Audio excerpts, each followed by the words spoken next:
I'm going to throw up here in fairly quick succession is a series of tools I've ground over the years, just to give you an idea of the shapes, sizes, and types of boring bars that I've made.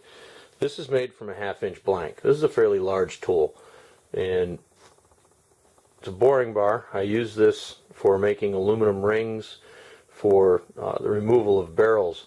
And again, you can see the various rake angles and clearance angles. Your primary cutting face, when used in boring, is this face, and this is your clearance angle. Again, this tool, it's got a lot of overhang, but it can be used as a left-hand facing tool, cutting from the inside of a part to the outside.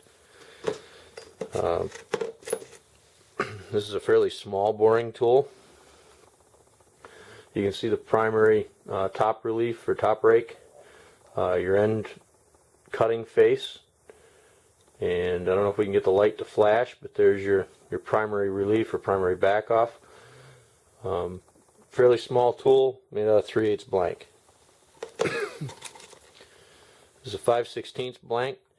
Now this tool has a very large radii on it. You can see that. It's not an internal face groover. This is a boring bar that's made to do an extremely fine finish in a hole. And so you advance this at just a couple of thousandths per rev by hand, or you can do it with a machine. And with that large radius, it acts like a wiper, and you'll end up with a super fine finish in a hole. This is a commercial threading tool. And what's neat about these tools, if we look at the end, you can see it's created in a spiral.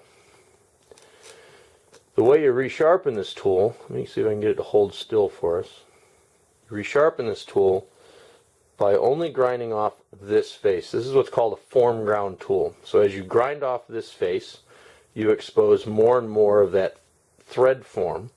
And because that thread form is ground complete all the way around the tool, it's called form ground. These are expensive.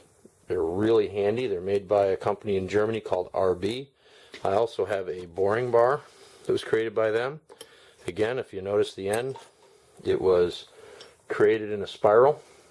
And if you look at it on the flat, you can see that it is a boring bar. And again, to resharpen this tool, you only touch that top face that's flashing in the light right now, and then you just index the tool back up to center to create your center line position for your tool. Really, really nice tools. Those were gifts from a machinist friend of mine.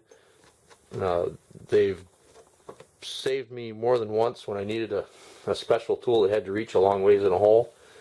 But other than that, I really typically use my own high-speed steel ground tools. They work great.